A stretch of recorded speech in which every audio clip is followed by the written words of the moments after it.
A lot of options with compaction equipment in a trench like this for a retaining wall. I typically use a jumping jack or point rammer type compactor in this trench. And this is what I'm going to use in this application on the subgrade.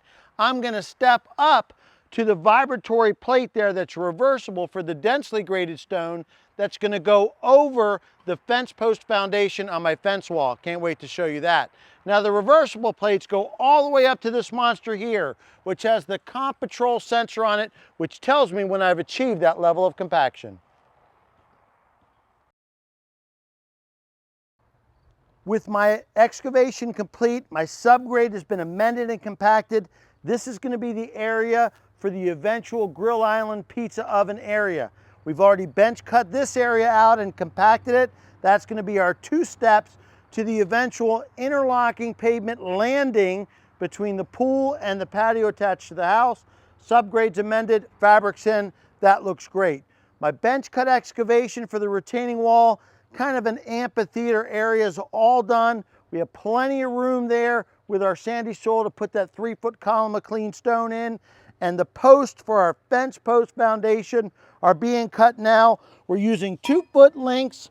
We're going to set these in the earth, fill them with concrete and epoxy coated number 3 rebar. All right, good job, thanks.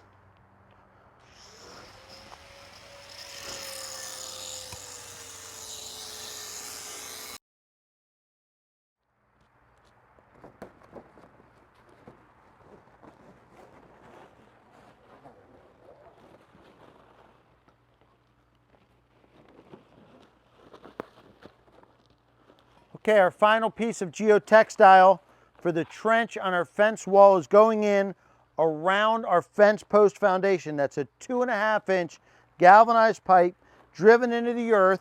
It's going to be set just below the top of base or bottom of block. The engineer specified an 8-inch base here. We're going a little bit heavy. We're going to go to 1 foot.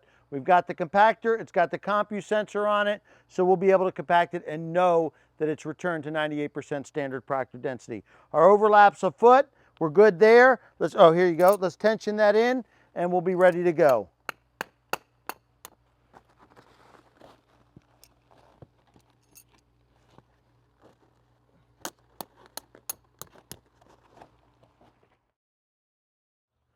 To complete our fence post foundation, our galvanized pipe that is down into the earth, it's a 2.5-inch pipe and it's 18 inches. We went a little beyond that at 24 inches. We're going to use a Type S mortar mix to fill that cavity and secure our number 3 epoxy coated rebar. Ready, guys? Yep.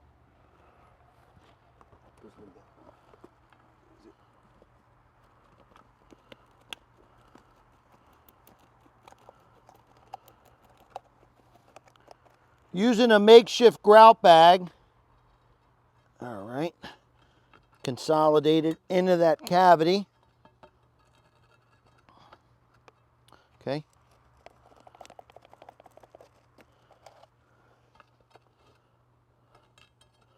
Okay. And we're secure. Thank you. Our base course of blocks going in, we're using a brand new product, our Raffinado block.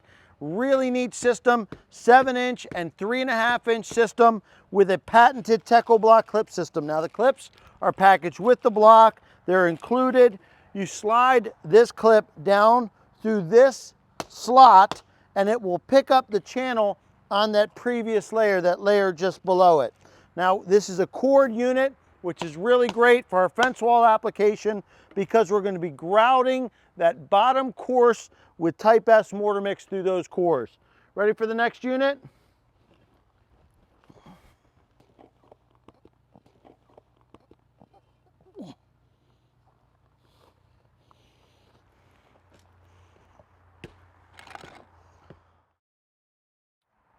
With our base course approaching completion, we can now begin to grout fill that lower course. That was the engineer's spec. So typically these cores of this Raffinado block will be full of 57 stone, but that first course will be grouted with that Type S mortar mix. We've consulted with our engineer, said because we're on this lakefront property and we have high wind situations, would it be okay if we grouted the second course? He said, from a safety standpoint, why not? So that's what we're gonna do.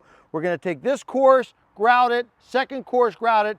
From there on out, we're gonna fill those cores with a 3/4 inch clean ASTM number 57 stone.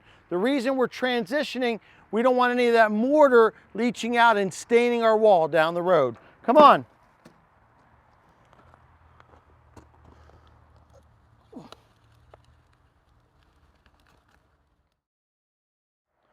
With our base courses of raffinado on our fence wall application installed, grouted, and clips inserted, rebars in them, we're ready to begin backfilling that base course. That embedment's going to ensure that under wind load and slight impact loads, this wall will be stable. We're going to use our densely graded stone. We'll install that, we'll use our compactor and get it to 95% of standard Proctor density. Bring it in.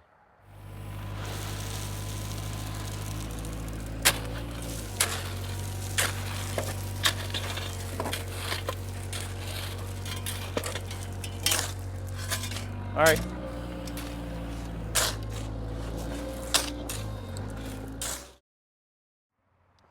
With our pipe embedded, positive gravity flow of water down to our tee box and eventually out into the environment, you can see that we've encapsulated that pipe. That pipe is completely encapsulated with 4 inches of clean stone. Any water that may be traveling through our permeable pavement system, that water will settle. It'll eventually fill into our pipe and then out to the environment. You can also see our grade stake is in. The intersection of these string lines, which represent finished grade of base. There's a few marks already set, a little bit of fine tuning of the base to be done, and then we can screed our bedding layer. And a little trick of the trade, using a PVC edge restraint, typically used in interlocking pavement on the outside of our wall. This will help resist any erosion and scour in this low-lying area. I'm sitting on our fence wall. Behind me, you can see some of our raffinado block that's actually going to be retaining soil. This is a privacy fence wall. It's built on an aggregate base. The bottom 2 courses have this fence post with rebar coming through them, and they're grouted in with type S mortar mix.